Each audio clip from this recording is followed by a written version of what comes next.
that's out.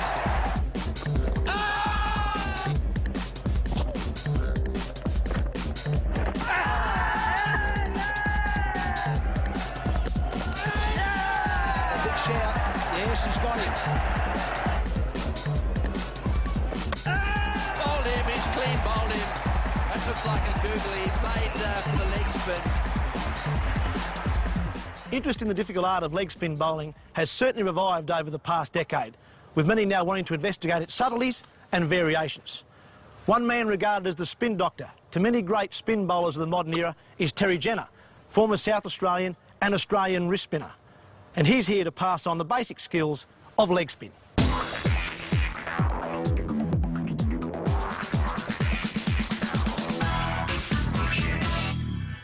Wrist spin is an extremely difficult art.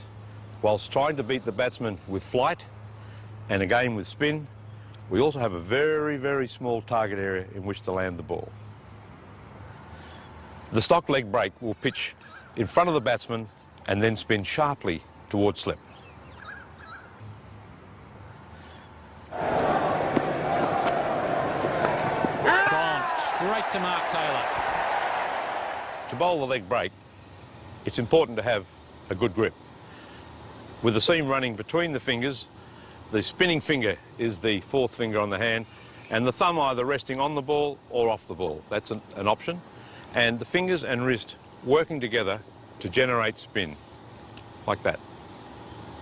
If you spin the ball hard, it can drift in towards the right-hander's leg stump and spin away sharply towards slip. Oh, he's bowled him round his legs. Bowled him round his legs. Well, that's 10 for the match. So recapping, remember the comfortable grip.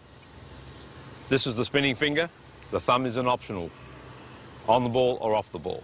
Fingers and wrist combining together to impart the spin, and spin it as hard as you can and as often as you can, because the more you practice, the more you improve. Yes, that's out. Big edge. Healy took a gem of a catch. My word, isn't McGill having a good series? Well, you think that didn't turn. It pitched in a little bit of rough, I think, outside the off stump, but it spun and turned.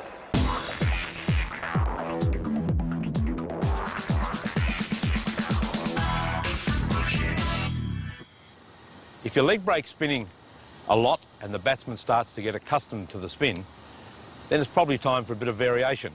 And one of the variation balls is the top spinner, or the over spinner. This ball looks a bit like the leg break, but when it lands, it often bounces above normal, and that can cause the batsman to be hit on the gloves, can cause bat pads if the men were around the bat, or even a high catch into the outfield. It's a very good delivery, and it's a nice one to have in your repertoire. And that's another. Dave Shepherd, no problem. Puts the finger up. Stuart McGill, quicker one. Probably the top spinner. To bowl the top spinner first, nice comfortable grip again. Thumb resting on or off the ball. Again, that is optional. So for the leg break, the palm is facing towards the batsman. For the top spinner, we move the wrist around, facing away, and the seam now facing the batsman. Again, the fingers and wrist work together, and then we spin it up and produce the top spinner, which again introduces bounce.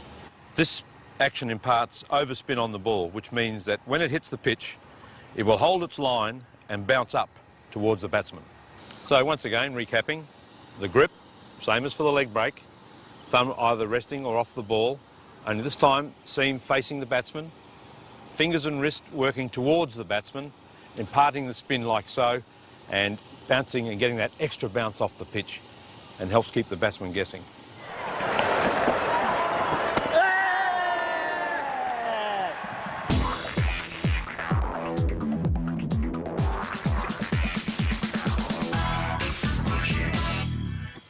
Another variation for the leg spin bowler is the wrong 'un, or the googly, or the bosey, known in all three terms.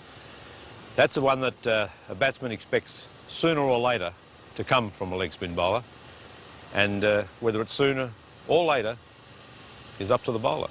Bowled him, he's clean bowled him. That looked like a googly. Unlike the leg break, which spins from leg towards off, the wrong 'un pitches outside off and spins back towards middle. Okay, so grip, same as for the leg break. Thumb either resting just gently on the ball or off. In this particular instance, the wrist turns right around so that the back of the hand is facing towards the batsman. And from there you can see that the seam is facing in the direction you want the ball to spin. And then again, these fingers, working together in conjunction with the wrist, impart the spin, like so. Delivered with this wrist action, it will look similar to a leg break, turning towards slips. But instead, it'll go the other way. And they don't like that very much. Magnificent delivery from McGill. Well, he's kept that one in his kit bag for a while, and finally producing a ball that the batsman had no idea about. He thought it was the leg break. It wasn't. Okay, summing up. Grip, nice and comfortable, thumb resting on or off the ball. No thumb pressure.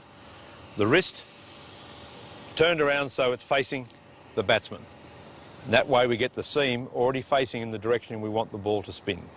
Fingers and wrist, again working very hard so that on release we get that spin. So let me show you again. We get that spin like so. Difficult ball to bowl, requires a lot of practice. Don't get frustrated if you don't do it early in your spinning career. But remember this, don't do it so often you lose your leg break, because you are a leg spin bowler. Here's the wrong one. This has got to be close. He's given him a long look from Rudy Kurtzen. Ola Kapali makes a pair. Leg spin isn't the only form of slow bowling that can bamboozle batsmen. So too can off spin. And a man who knows its subtleties is former Australian and New South Wales finger spinner